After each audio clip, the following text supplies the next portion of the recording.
Hello and welcome to my 1.0.8 Witch Doctor guide. In this video I'm going to be going over the skills you want to use for the Cloud of Bats build, as well as what gear you're going to want to get and what is most optimal for your budget. If you like what you see in this video, please subscribe to my channel. Thanks for checking out the video and I hope you enjoy it.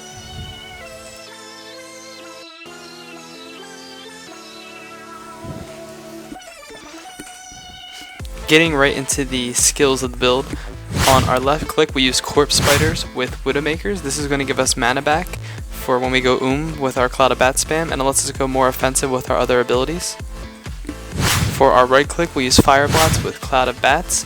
After channeling for 5 seconds, going to do increase 100% damage, and it just does insane AoE damage. Then we have Spirit Walk. We're going to be using Jaunt. We don't need to use Honored Guest because we have our mana back with our left click. Then we have Mass Confusion with Paragon. This gives 20% additional damage, great for elites.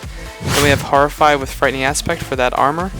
And finally we use Soul Harvest with Vengeful Spirit. Once again, don't need the mana, so we can go more offensive.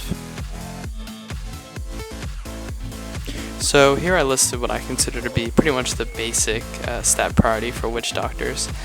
We have Intellect first, obviously, it's our main stat. Then we have Crit and Crit hit damage. These are really important because you're not going to be getting too much attack speed, as attack speed increases your Cloud of Bats ticks. So you're going to be going much faster, so focusing on crit and crit hit damage is really important.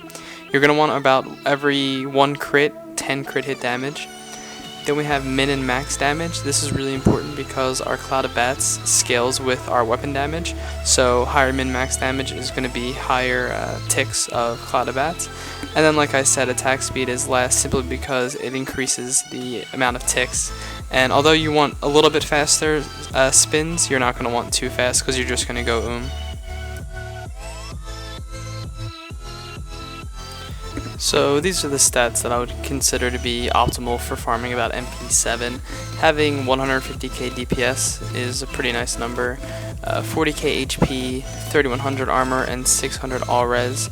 It's much easier to get armor rather than all res on some pieces, so keep your eye out for that. And yeah, the armor and the all res, they can go back and forth. You'll probably end up with more armor than this has and less all res. So now if you're on a higher budget and looking to farm MP10, you're going to be going for 220k DPS, 55k HP, 4000 armor, and 750 all res. The armor can definitely be a little bit less. You can have around 3700, 3500, but this is what I would consider to be optimal for MP10 farming. So I'm in the auction house here just to give you guys some examples of pretty much what you're going to be looking for. Now, for your helm, I would go with the Zuni Vision. The reason you go Zuni Vision over Mempo is because the Zuni Vision is going to add to your Zuni set bonus, and the Mempo isn't enough DPS increase, in my opinion, to dish out all that money unless you really want to. Like, here's a really nice Zuni Vision with high int and 4.5 crit for 85 million. So now if we switch over to a Mempo with even 3 crit, I mean this is the lowest, you're looking at 155 million. You're gaining protection, but I mean you're going to be getting that same protection back with the 3 set, so that's the reason the Zuni Vision is better, unless you have a huge budget and you can get a really good Mempo, in my opinion. So yeah, Zuni Vision for the helm. Next we can do shoulders. Shoulders are going to be your crafted shoulders. You're pretty much looking for high int, vit, all resist. You can get armor instead. The optimal one would of course be int, vit, all resist, armor life percentage. That would be the greatest ones you can get. But just go for the highest the highest int you can, since that is the purpose of crafting. To get your highest main stat, and then get vit and all resist, or vit and a protection stat, or 2 protection stats. For the gloves, now for my gloves, you see I did go for a trifecta here. I do prefer a trifecta on some pieces, like I said, simply because although the attack speed is going to your Cloud of Bats, it doesn't mean you don't want any attack speed. You know, you're going to want some attack speed to AoE things down a little bit quicker. So I personally trifecta on gloves. You're just going to go for, you know, pretty much the highest stats you can. Look for int, vit, attack speed, crit hit damage, crit hit chance. Pretty basic there. For your amulet, you go with the allegiance. This is because the 6% damage, you know, it's pretty big. It gives a pretty big DPS increase. So I like to go with a socket instead of the average damage, because you need higher average damage to actually be better than a socket, and the higher the average damage, the higher the price. So I have a pretty nice one here with the 6% damage socket and then 9 crit chance and 65% crit hit damage. So you're going to want to look for something like this. I have one on my wizard. This is what you're going to want for like more of a lower budget. Pretty much the same thing, just lower crit chance. Looking at bracers, once again just high int, simply because, you know, it's, like I said, the reason you're crafting is for the high main stat. I didn't get any vit on this roll, but I did get a nice all resist and armor roll with the 6% crit hit chance. It's actually better to have like a higher a higher int with like 4.5 than a lower int with like 6. So you want to try and for high int mostly, and then, you know, between 4.5 to 6 crit hit damage, and then vit and some protection. For your chest, the Zuni Marrow, you want to get high vit since it rolls, you know, that double, good int, and then it comes with all resist, so that's great.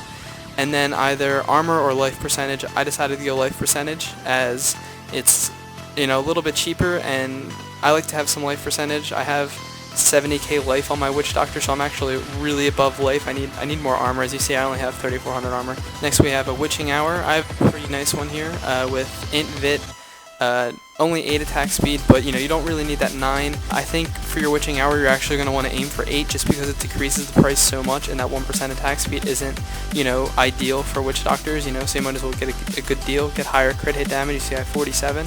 And then I have armor and life percentage. I would like to have like all resist instead of the life percent. I snagged this one for a good deal, so I've been using it lately. For the pants, the reason you don't want to use the Innis pants is because you get insane effective health pool from a good rare pants. So these ones I picked up for I think 100 million. I plan to get, you know, a little bit better ones. These are really good. They have high int, good vit, armor, all resist, and the double socket. And that's why you see a lot of good Witch Doctors switching over to rare pants, because it's insane effective health pool over the damage. For your main hand weapon, int, crit hit damage, lifesteal, and a socket. I honestly wouldn't go below like 2.7 lifesteal. It actually makes a really big difference. And then you're gonna try and get as high int as you can. You don't need you know, over 150, but like around 100 int is really nice. And then you obviously need the socket. Zuni Trail, I have about the same int and vit. I see some people use higher int with lower vit. They use like 180 int and 80 vit. But and then I would look for all res on these, and if you can't get them, get armor on them. For your offhand, get as high average damage as you can.